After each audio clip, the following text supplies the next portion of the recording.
All right, guys, welcome back to Drag the Waters podcast. Two Texas bros dragging the waters for all the cool shit and all the bullshit. I'd like to say thank you for hanging out with us tonight. On the YouTubes, like and subscribe if you're down. If not, whatever.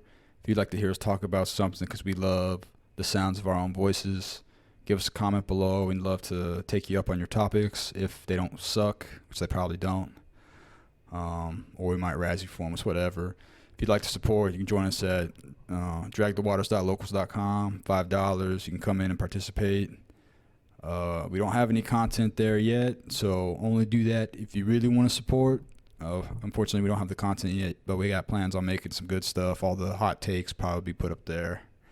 And if there's any hot takes you want to hear, let us know, and we'll hide them from you under a paywall. Yes. But anyway, thanks for hanging out with us. We're happy to have you here. We're going to free ball time. We got a couple topics like just running around for a pre-smoke session, which is how we like to run things. I guess we could start with, we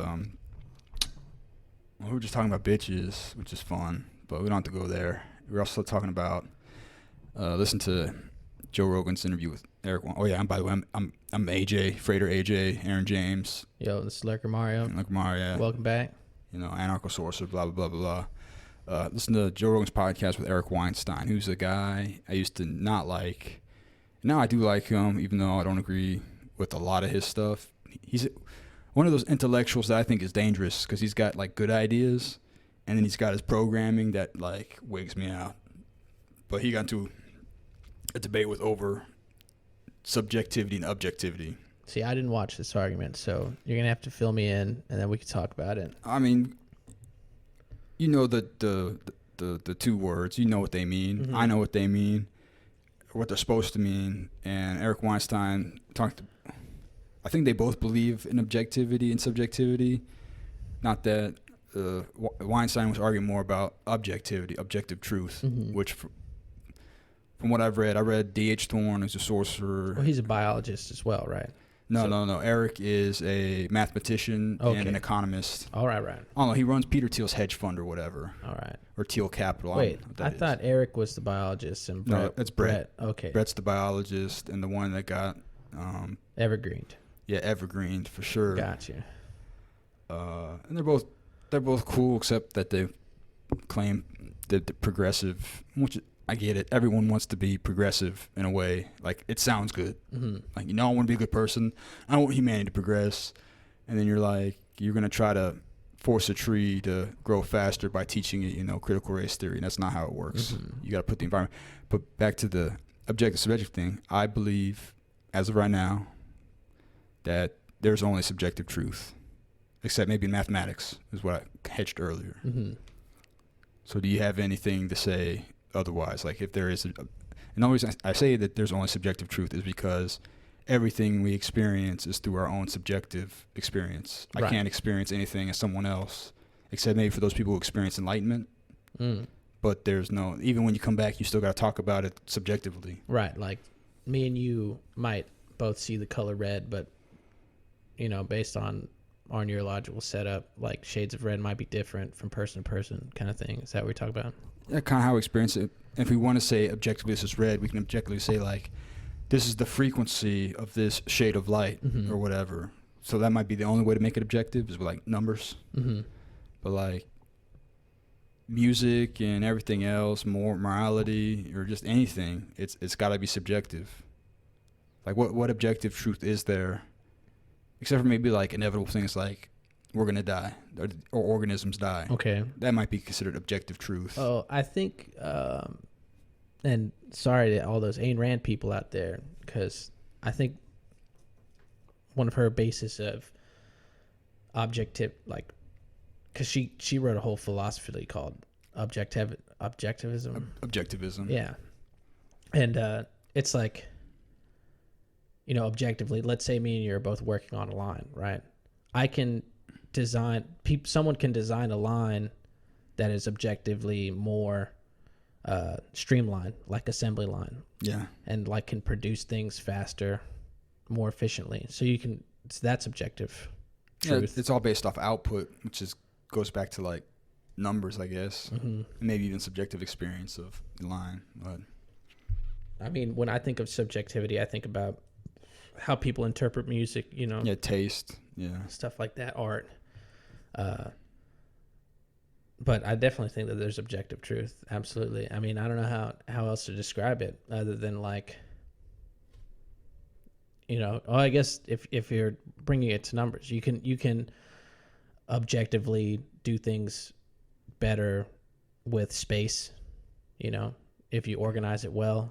I saw a video or a picture earlier today where it was a restaurant, and what they did, it was a small restaurant, and what they did was they designed a 2-level booth system. So they had a bunch of booths on the bottom, and then in between all the booths there was stairs, and there was booths up top too. So it was like people sitting on top of each other in these booths, and it looked really aesthetically pleasing, like it looked like a hive or something like that. You know, so that's objective, right? Well, that's building a skyscraper. Once again, it's coming down to like numbers, because it's like there's space. How many people can I fit into this? What number of people can I fit into this number of cubic meters or whatever? Right, and objectively that steel will hold better than wood. Steel rusts. I mean, there's objective truth and reality in nature. I guess when it comes down to morals, like, or someone says like, could you say this line is objectively better? But then the person who's like working south is like, hell no, I hate this line. This line sucks because of how they experience it, not because of, it has to do with their personal feelings, as opposed to like the objective efficiency and output of the line. Right. And then like imperial data is objective truth in the sense that it accommodates for the majority of something. Like when you talk about wealth or interest, you know, you can, I mean, math's involved. That's part of objectivity, but like creating those bell curves, those overlapping bell curves of like interest and stuff, like that's objective truth, right? Imperial data. Yeah. And superior to like, oh yeah, but my buddy said this and like it never worked out for them or whatever the fuck shitty conversation they're having. I guess so. So I guess the moral of the story here, the objective moral is that it's only objective when it comes down to numbers. I guess. Oh, man. Yeah, man. So you said you've been reading a new book? Yeah, I'm on chapter 3. So this is the 6th book I've read this year. So I'm doing pretty well. What is it? Conflict of Visions. And it's making me want to go back and read all these fucking books by... It's more Thomas Sowell, right? Yeah, it's more Thomas Sowell, but like he's in the first chapter, he references Adam Smith, Edmund Burke, Rousseau, Jefferson, Hamilton, Godwin, Hobbes, like a lot of people. It's a philosophy text. Yeah, and it's like back and forth, and he talks about how visions are different from interests, because a vision is more, I guess, subjective. You know, a vision is it's not necessarily it's like a hunch. The way he describes it is like a hunch or a gut feeling, or like the way you see, like you set a vision, right? And then you go through life trying to prove that vision, or like help make that vision come true. And visions can be overarching through humanity for hundreds of years. You know, think of like religion as a vision, or colonialism as a vision, versus like interests, like competing interests. He compares that to like something that would work for like a business, or work for short-term losses and gains would be considered an interest, whereas like a vision is like a whole. Talking about like grand vision, right? Yeah. You know, for society. Yeah. Yeah. Exactly. I mean, I have visions too, but it's just like you can't really force those things. You can try to incentivize them. You can try to create, like, the best I think we can do is try to create the best environment. Right. Agreed. Because it's like I said earlier, the way I think about it is like you can't I believe progress is inevitable, just based off my magical Kabbalistic thinking that we're living in a some positive world or simulation. Right. But And based on your vision, or at least in this book, the argument is based on your prevailing vision is like how you're going to take that progress and like enforce it or see it come to fruition. Because people will literally see something and have the objective truth and then like think of it completely different.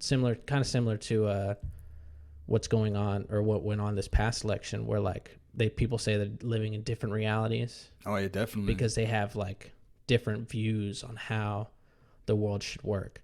So competing interests are typically fall inside of conflicting visions. So similar to like what's going on right now with the pandemic and stuff. Like people are like, no, there shouldn't be a vaccine passport. Like people should freely be able to do whatever the fuck they want. And people are like, no, they need to have passports because I'm fucking shouldn't be at risk for someone else's decision. That's like, and how about they make a COVID airline for all those bitches that are afraid, or COVID-free airline? Call it the what they call it, the Joe Biden airline, the Harris Biden airline. So it's like if you're a person who values your freedom, you can participate in that economy, and then they can have a special airline for all the where you can wear your mask, your 347 masks, mm-hmm. and everything's sterilized. And like I don't know, they can play I don't know, I can't make jokes. I'm not gonna try and make jokes now. Right. But those people it's bad. They have that vision. Oh man. I lost it.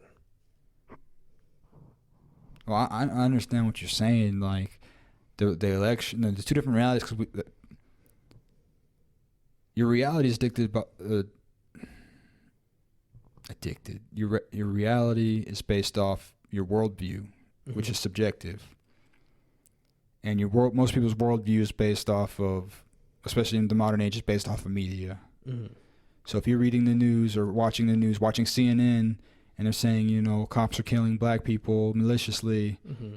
And you take that as truth, then you're gonna go about your life as if the cops are killing black people maliciously, whether it's true or not, or that racial war, or even on the right, they're like, it's going to be a race war. Mm-hmm. If that's all the media's telling you, there's going to be a race war.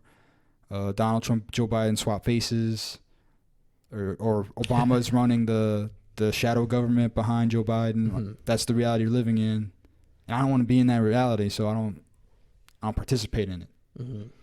But the best we do is this podcast to give people options, but it's all subjective. That's why I say, like, if racism, objectively, we can say racism does exist. But I say live life like it doesn't, or, don't pay any attention unless it actually does manifest and go elsewhere. Right. Voluntarily. And then again, that would be discrimination rather than racism. Yeah, I guess so. Because discrimination would manifest itself in reality versus someone's perceived idea of people of different races. So well, if a business is like, not that they ever say this, but if you suspect a business or a person or entity doesn't want to work with you because of any of your immutable characteristics, mm-hmm. then okay, that happened. Go work for somebody else that appreciates and values your labor and your being. Mm-hmm. It's that simple, or it should be that simple. But people, they want to try to change other people. There's no change in your racist grandma, grandpa. Like, let them be and participate in the reality and your vision as you see fit. Right. And participation and voluntarism, I don't know, those things like people should be able to vote with their feet and with their dollar. If I could give up my right to vote and not pay taxes, I would. Right. But I mean, I guess the thing that I'm thinking about, I was listening to a bunch of people argue about jobs in the Northeast and union workers and corrupt businessmen and all this shit, and Jeff Bezos has too much money and blah, blah, blah. And it's just like, okay, cool, dude. Like, Jeff Bezos is an angel. Right. But like, if you feel like you're not getting paid enough for your job, go get another job. Like, why? Like, you're choosing to be there and work your dead end job. Yeah, you probably applied to get that job. Yeah, like, go figure something out. If you don't like doing what you're doing, go do something else. Find something that you like to do. Find something that you're good at, and like, eventually money will come. Even if that's what you want is money, right? Like, it could just be wanting to be happy or whatever. Go walk around in the woods. I don't know. Like, people are bitching. Like you just said, you can't change other people, right? Like, if you're working at your job and you're like, this isn't fair. They're not giving me the hours I want. They're not giving me the whatever. They should change their shit. It's well, like, first you should ask for the hours and the pay that you want. Yeah, that should be first thing before quitting. But hey, negotiate. Yeah, negotiate. Can I get this for this? And if they say no, which is their right, then you voluntarily, you start applying for other jobs. Yeah. Or you can quit and apply for other jobs or whatever. And nobody wants to fucking hear you bitch, man. Like, nobody wants to put up with shit. Yeah, if you're hanging around with people you think want to hear you complain, it's because they want to complain. Yeah. So, and yeah, it's not. I mean, sometimes you got to vent, but like, if you're doing it habitually, you're not living right. Yeah, and that stuff can spread like a cancer, man. You get somebody being like, oh, man, I'm fucking not getting paid enough and whatever. I hate my management and blah, blah, blah. It's like, bro, quit. Get the fuck out of here. I don't want to come to work and hear you bitch 8 hours a day, 5 days a week, dude. Like, I'm trying to live my life and I'm doing good. And I like what I'm doing. Like, get out of here with that shit. Miss me with that shit. Yeah, if you're working at McDonald's and you're complaining about flipping burgers, you might as well be getting angry that the sun's going to come up. Yeah. It's like, if you don't like you should not be at McDonald's if you don't like flipping burgers. Yeah. Or toasting fries or whatever. Working in the sun all day, whatever, bro. For real. It's not difficult.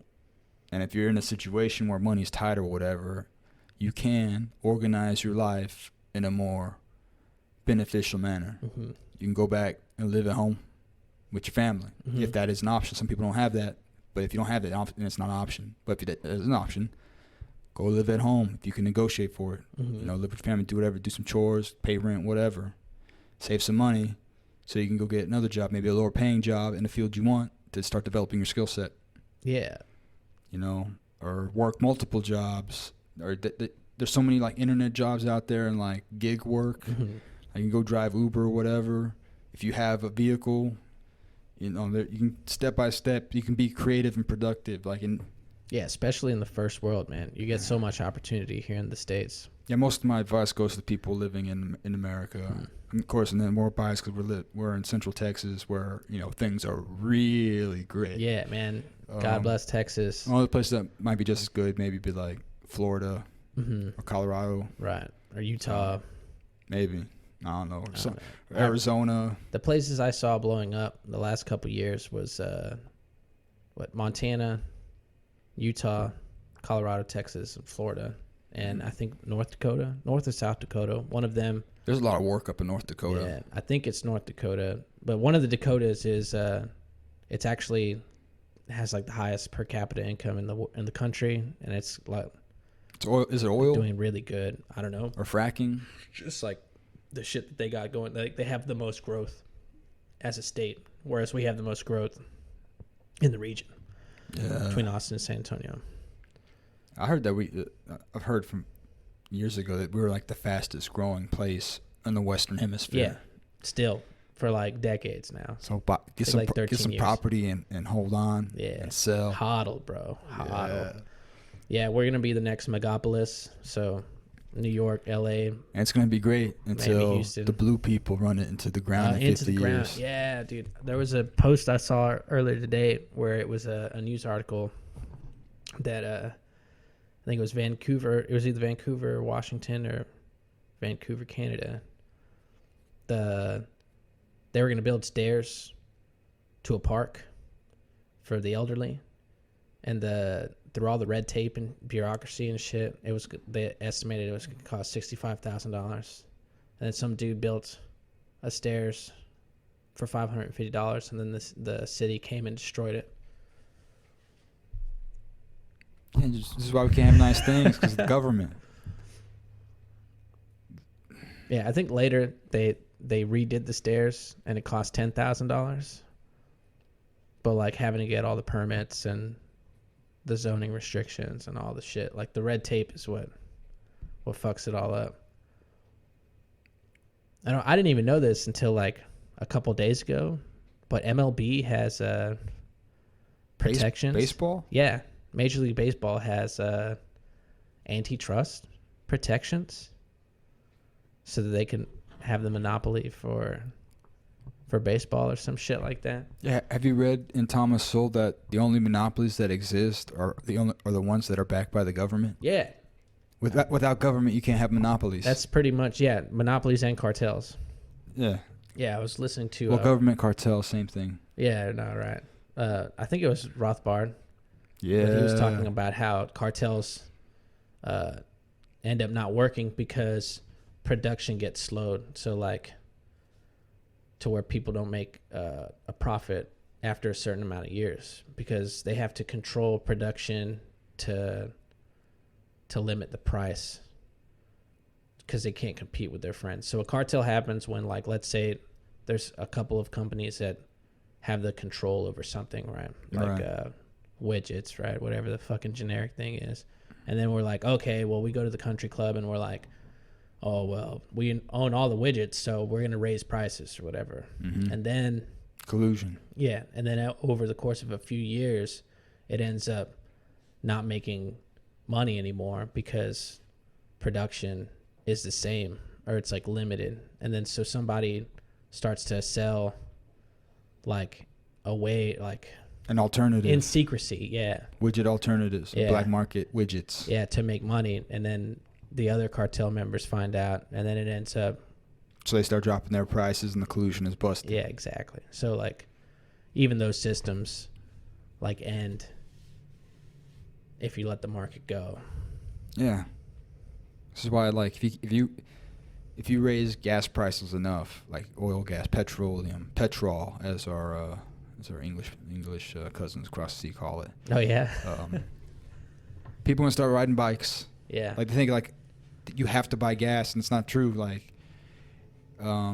my economy teacher and economics teacher, a professor in college, he got into economics because he heard that if the prices of heroin got too high, addicts would switch to crack cocaine. Mm-hmm. So there's even economics in the black market. In the black market and among addicts. Heroin prices go too high, just switch to that sweet rocks, bro. Yeah, that's why fentanyl has gotten so big because it's so potent and cheap. Yeah. Yeah, and they could just put like little drops of it, like in whatever it is they're selling. I mean, I don't know. I don't do heroin, but I understand we're in an epidemic. I mean, quote unquote. They say that, but I don't see it. But I'm not part of that world. I think it's just the region, man. I mean, we're in like a good part of the country, in like a good neighborhood. You know? Yeah, probably. Yeah, we have hope here. What is it? I understand Alaska had one of the worst heroin addictions, like in 2014 or something. I think it was like 14% of the population. Yeah, but aren't they like in the Arctic Circle where the sun is like goofy for like months out the year? Yeah, and a lot of the states also alcohol. Yeah, I bet you have free, dry. bad alcoholism, and well, they got legal weed in Washington, but I bet they have drug problems over there. Mm-hmm. Oh, dude, I mean, Seattle's got a bunch like needles everywhere. One of the biggest homeless populations. I think Seattle is the 16th largest city in the United States. It has the third highest homeless population in the country. Yeah. I remember getting an argument, and some dude was like, of course all the homeless people are in the biggest cities in the country. And I was like, dude, there's more homeless people in L.A. than there are in my hometown. Yeah. It's goofy, man. Yeah. Yeah, but talking about economics. I don't know, man. It kind of went off. Yeah. Yeah, let's see what else. Well, here's a quote from a book. All right, let's hear it. Oh, man. So this is from Laws of Human Nature, Robert Greene. Yeah. In the course of your life, you will come upon people who have very emphatic traits that set them apart and seem to be the source of their strength. Unusual confidence, exceptional niceness, affability, great moral rectitude, and a saintly aura, toughness and rugged masculinity, an intimidating intellect, If you look closely at them, you may notice a slight exaggeration to these traits, as if they were performing or laying it out on just a little too thick. As a student of human nature, you must understand the reality. The emphatic trait generally rests on top of the opposite trait, distracting and concealing it from the public view. Oh, definitely, man. What I've been struggling with, not really struggling with, but I've been, basically things I've been reading this book that I've read multiple times called Letting Go of the Pathway of Surrender by Dr. David Hawkins. I've talked about it before. It's like pride. Okay. So people who are often proud, very proud, are generally like compensating for like guilt and shame and fear. It's one of those protective, defensive levels of consciousness. You know, I've also seen people talk shit, dude. Like when I worked at the warehouse, the grocery warehouse, there's this one dude talking about the way he talked. It was like musical, except it was like gross. Like the vibe he put off was just like it's sickeningly sweet almost. And he'd just be talking about like getting girls like, oh man, yeah, you get the girls, man, so much go. If it ain't snowing, it ain't going. Blah blah blah blah blah. Oh yeah. And I was like, part of me had the suspicion that this dude is like doesn't get laid a whole lot. I had that like he was like this dude is putting on a front, like he's getting laid all the time. Like I don't know, man. The well's dry. It's too much, man. Cause like I don't think people get laid all the time, go around talking about it, cause it's like it's there. Like they have nothing to prove, unless they have like a problem. Then it's like, yeah, man, I'm getting all this pussy, bro. Like, okay, so they're obviously they're covering up for some sense of shame or guilt or whatever. Or yeah, I've heard people be like, the loudest guy in the room is the guy you don't have to worry about. There's like the dude who's talking all big shit. Yeah. Yeah. That's why I don't like talking too much about like heroism or like fighting dudes, because like you're barking. Chihuahua. Pretty much like those people, the deadly people, don't have to say nothing because they're set. Just one of the nice things about like practicing martial arts is you just get way more confident because you have training and humbled. Yeah, you take some punches to the face in training, get choked out. Not in my training. My training was light tap. Well, I've taken hits back when I did Shaolin, which, I mean, if that's all you can get at, you can go ahead, but I wouldn't recommend it. I don't think it's legitimate. I think, some Asian dude came over and brought, like, the legend and tried to mash up all the different martial arts and kung fu with karate, and it's just goofy. He's just scamming white people. It was like yoga, like Western yoga. I'm pretty sure it was like a pyramid scheme, bro. Well, no, it wasn't a pyramid scheme because, like... American karate. He just taught more and more, like, katas. Or they call it long forms or whatever. I forget what the word. Because it's supposed to be Chinese, but he's got... Like, we're wearing Japanese gis, and it's supposed to be kung fu. Right. And there's a whole story about him being... Like, I mean, there's a story behind it, which is cool. Like, a mythology. Yeah. But that's goofy. And if you go to, like, a... Dude knows praying mantis kung fu. You can be like, this is my teacher. This is my there's a lineage. Yeah. And like the Shaolin kung fu lineage is like 3 dudes, supposedly. And it's goofy. It's endless katas, and like praying mantis is like 12 forms, because that's the essence of the entire, martial art. And Shaolin kung fu is like, here's your white belt forms. Here's your yellow belt forms. And you keep getting belts and keep accumulating more and more forms. And it's just like... It's just a way to sell people. It's like he's trying to sell the next belt. Right. It's just, here's my sales funnel. Yeah, pretty much. And it's just, ugh. And yeah, there's a whole controversy around. So after reading a little bit about it, I was like, this is too much. Dude, watching MMA, or I guess mainly UFC, I don't really watch like Bellator, old stuff like Pride or anything. But I definitely see... like Bruce Lee's martial art, Jeet Kune Do, was just way ahead of its time. So over the past few years, people have started incorporating calf kicks, like really short, hard, low kicks below the knee. And like that kick, the stop kick, and the jab and the straight cross were like the centerpiece for Jeet Kune Do because they covered they got to the target as quick as possible. Mm-hmm. And you're seeing those techniques become more and more effective. Like recently there was the women champion Zhayli Wang Zhayli. I don't know, 115 champion. She was fighting this girl who was like way stronger, hit harder than her, but she did like a bunch of hooks and haymakers. Yeah. And the champion was just doing like straight crosses and jabs. And so since the trajectory is straight across versus like an arc, they would reach their target. So every time this chick throws a looping punch, she would just like do a cross and it would connect faster. So it's like she didn't have to dodge. She didn't have to parry. She just like hit you faster. Yeah.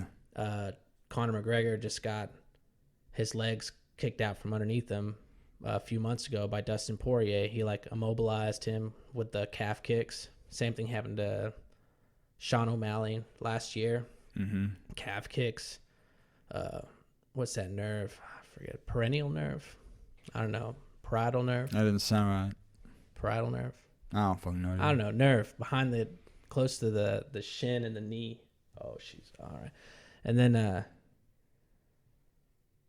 he got his leg swept out from underneath him. And then John Jones was doing the stop kick, the oblique kick right above the knee, and just like smack. Yeah, dude, just stopping Gustafsson, moving in on him, stopping Daniel Cormier, stopping like anybody from range. Thiago Santos, I'm pretty sure he fucked up Thiago's both his knees. Yeah, if I were to go train fighting other than Brazilian Jiu-Jitsu, I'd be practicing that low kick constantly because I've seen it work so good.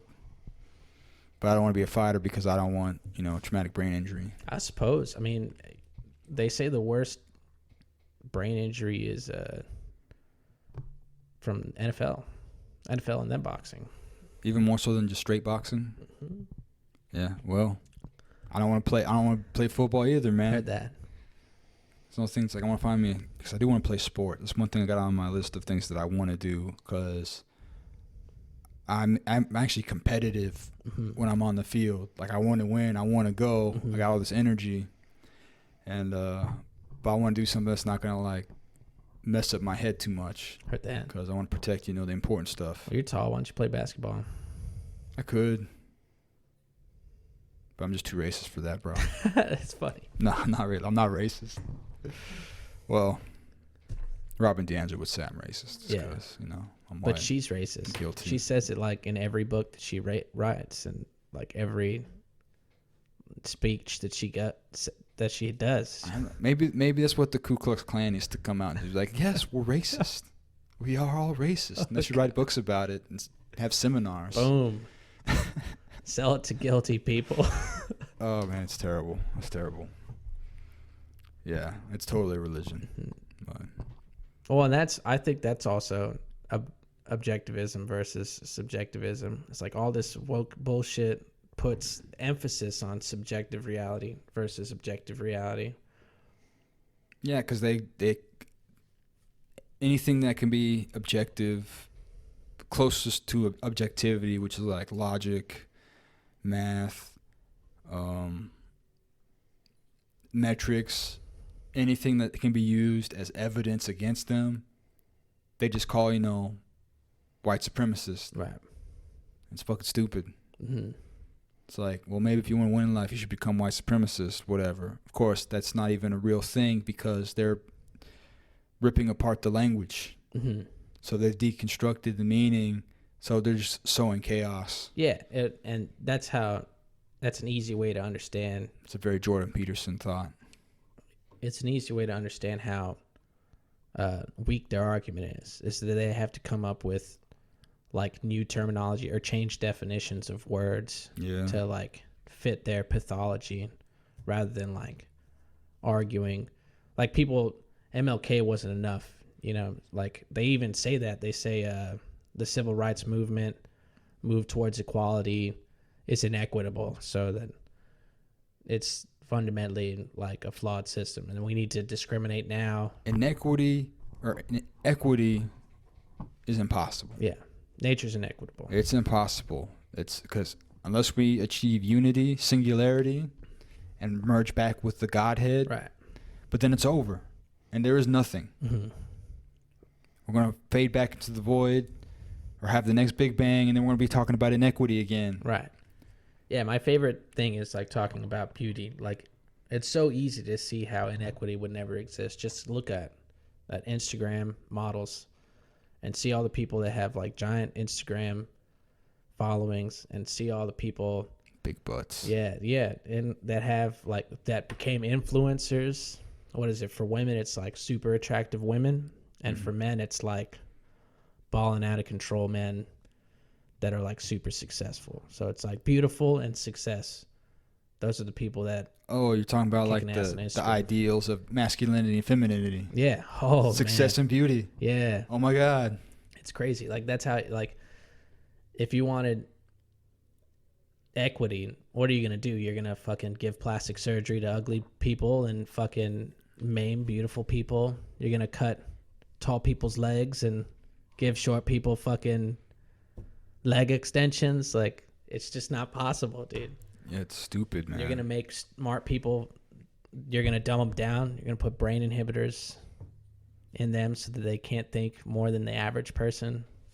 I wish we could. Well, because there's bad actors out there. I'd say if we could all just agree that the real problems is economic problems. We want people to be rich or to make enough money to live.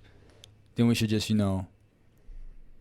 have a free market and make education, everything more available if possible. Mm-hmm. But even still, that's not going to work because There's going to be hierarchies. of course there is, because people aren't all born with the same IQ. Everyone's family is going to have different pathologies that they're going to pass down to their kids, and it's going to be on the individual to overcome their neuroticism and programming. Yeah. And most people don't want to do that because it's uncomfortable. Even successful people don't want to overcome their negative stuff, man. I've been in the comedy. I see it all over the place with the comedians, but I think it's because I think a lot of them are afraid of not being funny if they get like too healthy. So, but What? I listened to it was not the SDR shows. Big J Okerson and Dan Soder on the Bonfire. Okay. And they're talking about doing flotation, and then Big J is just talking about like after like 5-10 minutes, like flipping over in the flotation tank, Okay. like just spinning around and like doing what a little kid would do because he's bored. And I think that people are doing this because they just can't face the darkness and stuff like that. And I don't know, it's all about that attachment, the identity thing, and the whole subjective thing. When people like, I don't know, what comes to mind the most is like, that's contentious would probably be like identifying as American.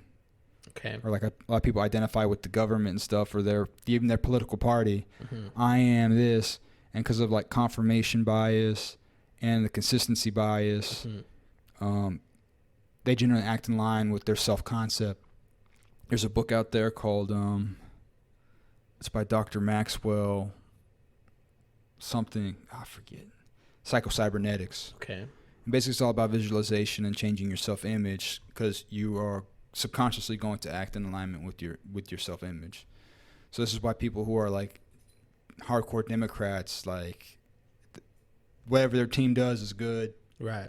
and everything else. The same thing with people who identify as Republicans or conservative or whatever is the identity or whatever their beliefs are about themselves. I'm lazy, or I'm fat, or I'm no good, I'm worthless. Mm-hmm. This is I why don't deserve to do well. those thoughts and beliefs they hold, they're going to manifest into their lives. Right. So the hard part is like changing the way you think and letting go of all these emotions and the whole. I can go on for a while about the whole self-transformation thing. No, that makes sense. I think I read something similar or watched an interview similarly with Sadhguru, and he was talking about like identifying people's identity or whatever and how there was a crisis, and he was like, okay, so but you could change your identity when you choose to.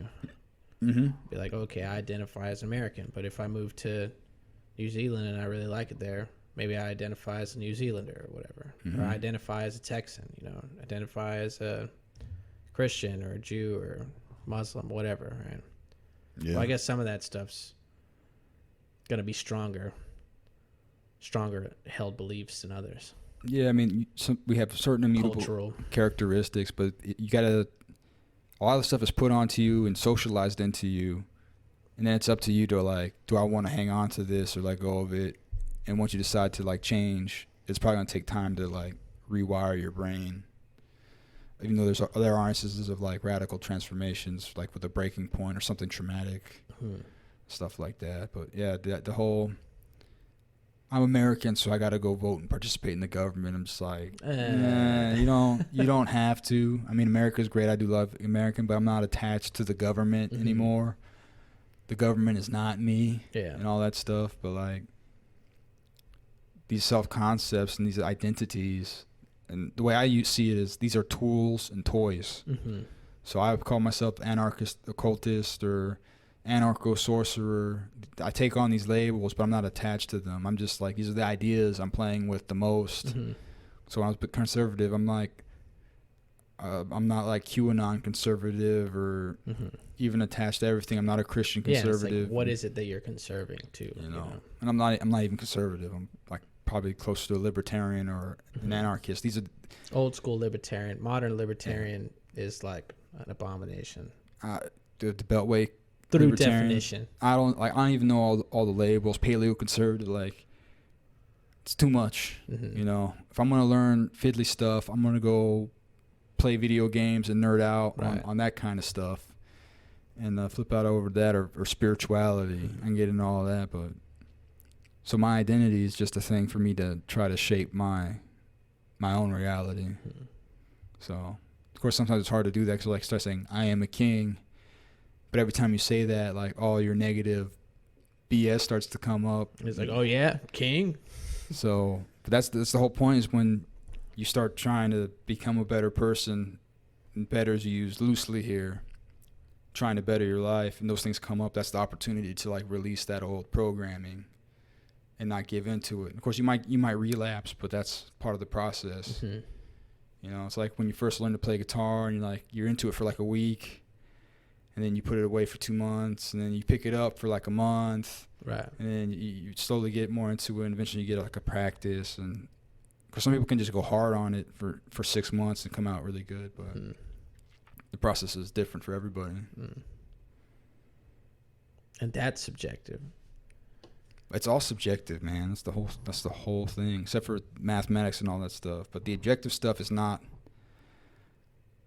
I guess you say it counts when dealing with like big groups of people, like organizations and stuff like that, or trying to participate in the economy, and which is important, but like the subjective shit gets in the way if you don't have it handled. Which is why I totally recommend anyone to like meditate.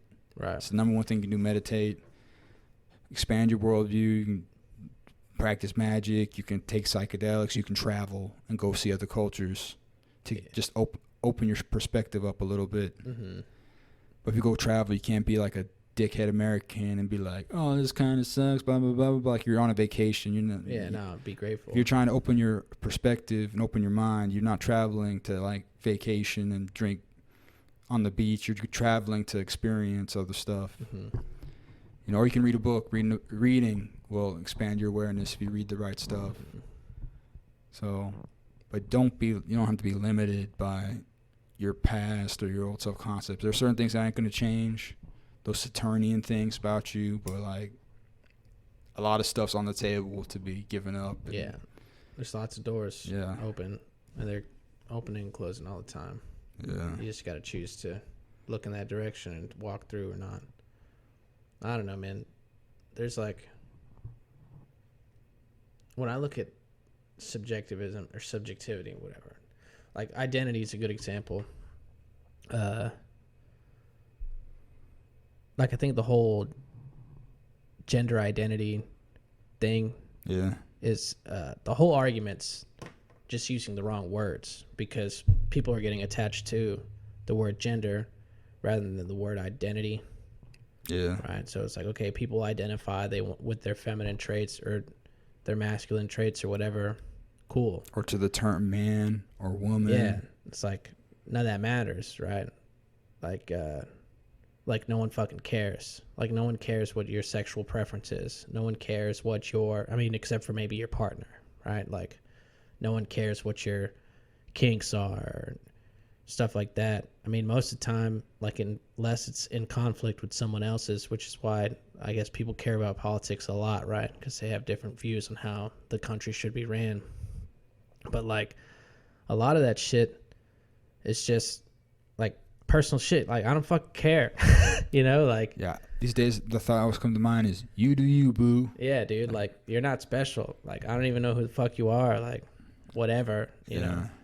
I remember one time I like said the wrong pronouns to somebody and like they didn't say nothing, right? They didn't seem to care enough to tell me that I was offending them. But like 3 other people pulled me aside and was like, oh, they really prefer they, them. And I was like, well, why didn't they fucking tell me? And how did I know? I just met them. Yeah. You know, they didn't tell me that, oh, I prefer to be, they didn't have a sign. They didn't like, what's the word? I don't know. Where you like disclaimer, but it's not the word disclaimer when you're like qualified. Yeah. They didn't give me any like qualifications, you know.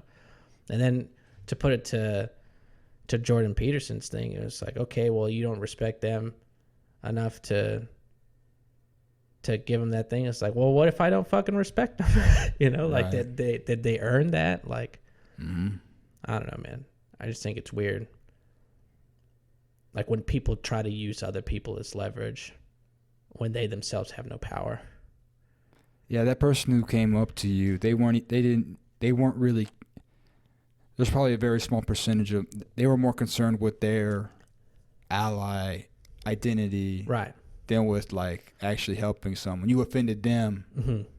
The trans person might not have even been offended. They'd be like, oh, you know, that mistakes happen. I get it. Yeah. You know, or it's not a big deal. I don't know this person either. Mm-hmm. You know, so it's like water off a duck's back, and this other person gets, because Yeah. they can't. Exactly. They have to signal their virtue or whatever. Yeah. You know, They got to send the signal, right? And that also, I mean, I understand that has to come with like sexuality and social signaling and all that stuff, like appearing attractive and yeah. appearing to be part of the team. I think we talked about this on our last podcast, right? People will make those signals because they don't want to be ostracized from the community. Yeah, they get points for belonging or whatever, or they get just to feel good because they stood up for justice. Right. You know, there's people being slaughtered over in Yemen, but you know, someone said the wrong words. Yeah, who cares, right? You know, it's not I don't care. What I do care about is I try not to care about other people's emotions, but that's what I fear the most. Oh, yeah? I don't know about the most, but yeah, it's all my interpersonal conflicts that make me afraid is definitely like other people's emotions, like just how I operate. Mm. And I realized today on the drive over here, because like I said, like, I was worried about my aunt and my grandma resenting me because they were working and I left to come do this, which is important to me. And the image in my mind was them, you know, resenting me. And I was like, you know what? Maybe they don't have the problem with me. I got the problem with me, or I care About their feelings.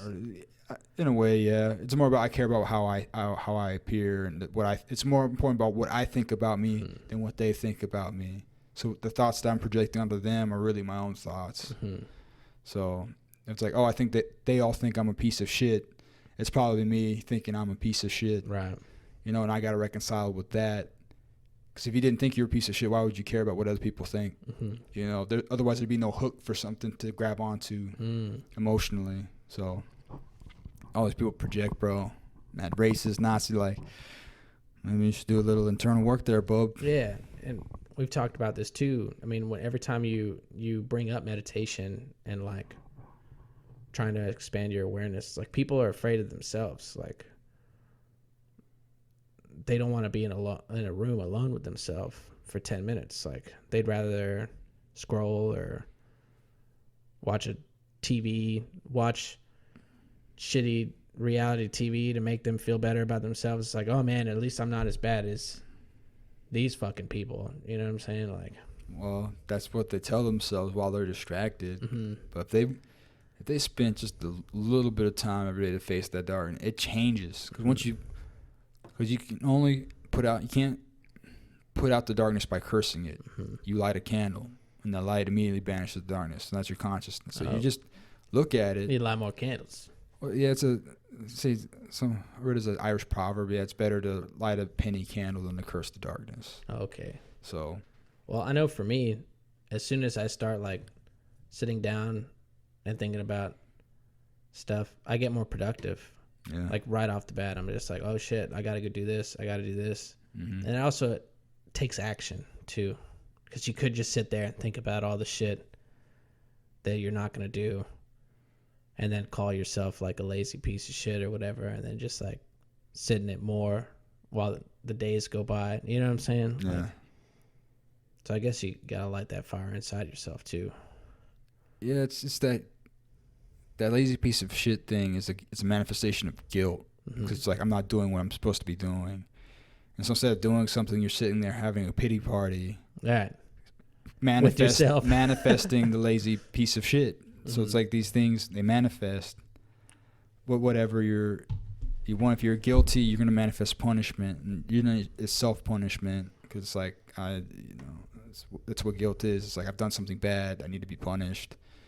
If you're proud, do you know what I mean? You're going to be defensive about something because whatever it is, you're proud of being an American, and someone says America sucks, and all of a sudden you yeah, exactly. You get all defensive. Mm-hmm. So, and it's like, which is why they say in this book I read, it's like pride is a poor substitute for love. Because if you loved America, but you weren't proud of it, and someone's like, America sucks, you would be like, whatever. Yeah. I love America. So you can eat shit and it's die. about me. Yeah. I have to say you shouldn't die, so whatever. So the thing is, but pride is defensiveness. Mm-hmm. And defensiveness invites attack. Mm. So if you're proud of something, and they got this saying in Australia, the tall poppies get cut down. So if you're trying to show off, and people are going to start shitting on your stuff, they're going to start razzing you about it. So don't be proud. That's one thing I'm struggling with, is pride. Mm. It's I can't explain right now how it manifests. I just know it's there because it's under attack.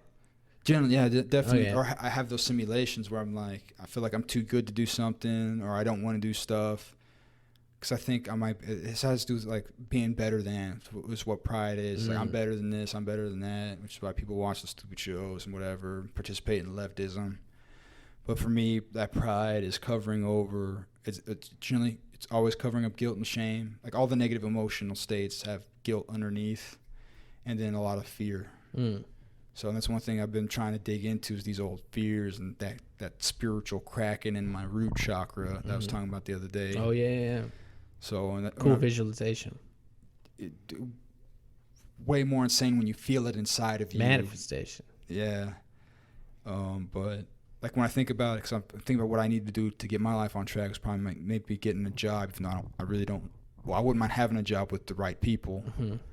But like thinking about doing the interview and stuff like that, I get the feeling that anxiety, and I just try to watch it and look at it during my meditations and try to let it go over time so I can get back.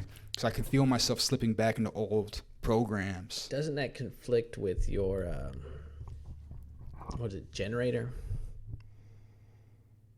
Yeah, it's not the same. Yeah, it conflicts with human design. So, in a way. Right, because aren't you like sitting and waiting?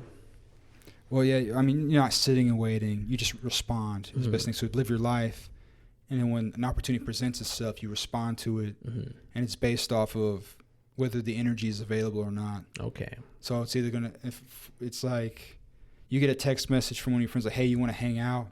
And either your body goes, fuck yeah, I want to hang out, or it's like, not really, But if you start indulging in what they call the not self, which is just your mind, then you like start thinking about it, like, oh, I really should go out, it's been a while. I've said no 3 times already. And and stuff like that. But I'm not beholden to human design. I'm not doing all of one thing. I'm trying to guide my life in a direction that I want to see it, which is a manifestor thing and not a I'm always paying attention to that response, though, and keeping it in mind. Your gut feeling's brutal, dude. Like, I remember I was in Vegas playing Baccarat, and my buddy was like, what are you feeling? And I was like, it's going to be player 3 turns in a row. Mm-hmm. And then it's going to be dealer. And then, boom, player, player, player. Yeah. Dealer. And it was like magic. Mm-hmm. And then I drank too much, and I didn't have a gut feeling anymore. I was just kind of like drifting off. Yeah. But that gut's, it's a powerful feeling. It's a vision. In a way, yeah. For me, I know the gut feeling exists because it's an energy thing. So, like, it's like when I talk about getting competitive in sports, it's literally like getting turned on. Like, when I get into that game and we start playing and I want to win, I'm literally, like, moving up because the energy is there to be used. And, lifted. And they say, you know, for degenerators, by the way, we're talking human design, which is this crazy, bizarre astrological system intuited by Ra Uruhu. It's weird, but it's fun. I enjoy it, and I've learned a lot of cool stuff from it. But yeah, the generator thing is real. So, like, if someone, like, I try to pay attention, like, do I have the energy to deal with this right now and deal with. And the thing is, I'm open. My emotional center is open, which means I take in other people's emotions and amplify them. And the not self thing of the open emotional center is fear of conflict. So does that mean you need to be with a bunch of people that are, like, doing better? No. What Ra would say is, like, well, what is your strategy and authority? And as a generator, the strategy is to respond, and my authority is the sacral yes/no response.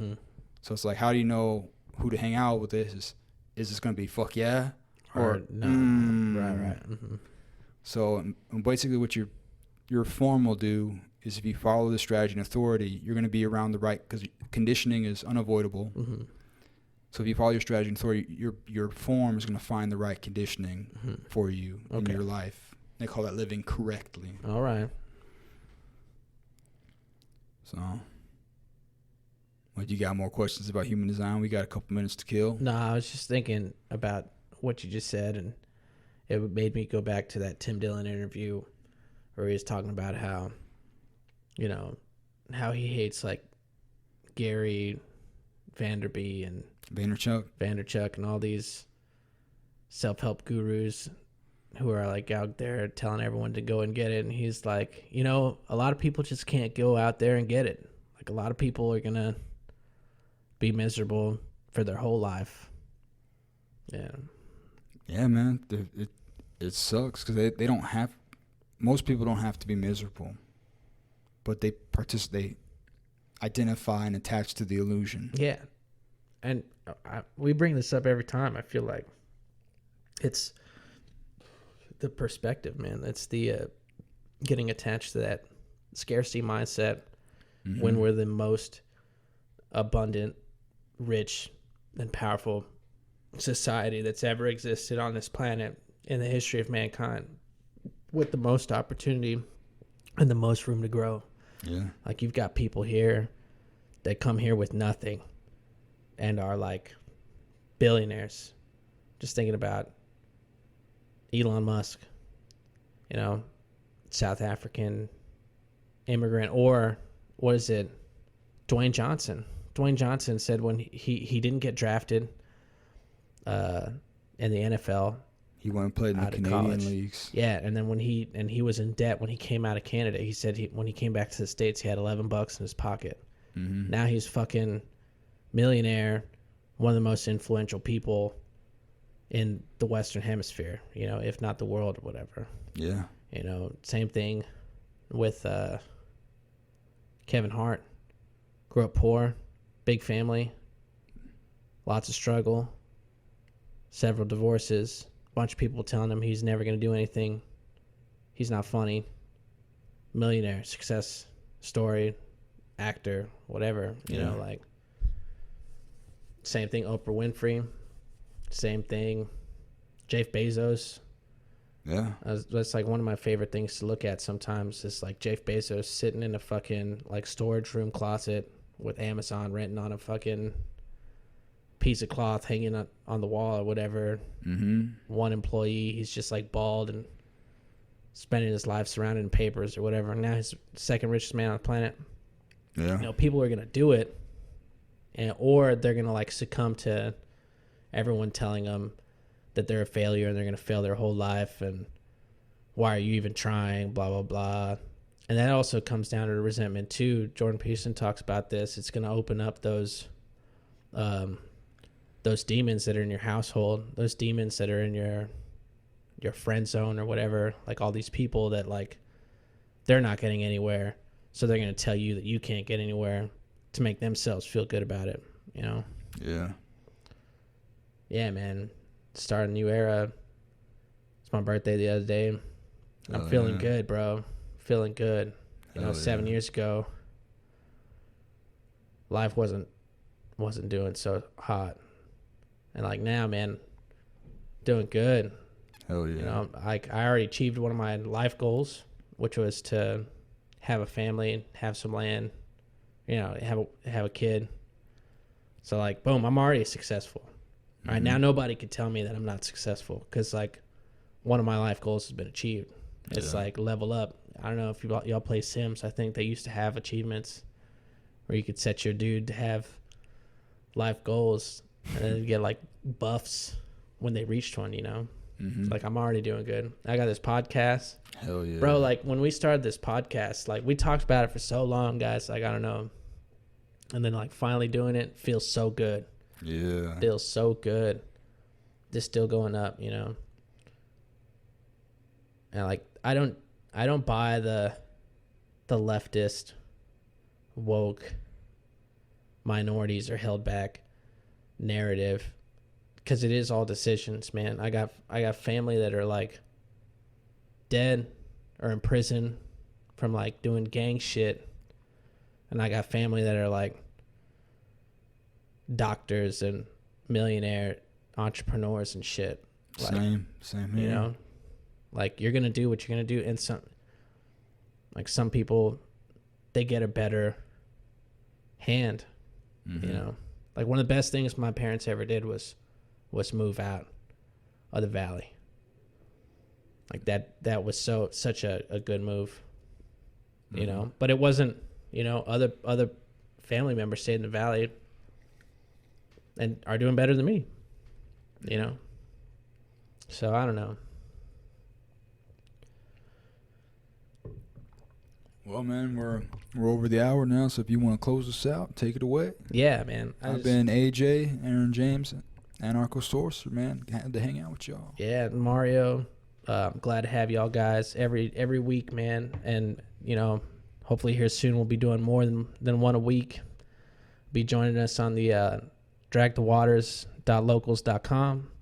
You can follow me at on Twitter at Mario_DTW. Thank you guys for joining. Comment below, like, subscribe, tell your friends. Yeah, and we'll see y'all next week. Yeah, we'll see y'all next week. Cheers.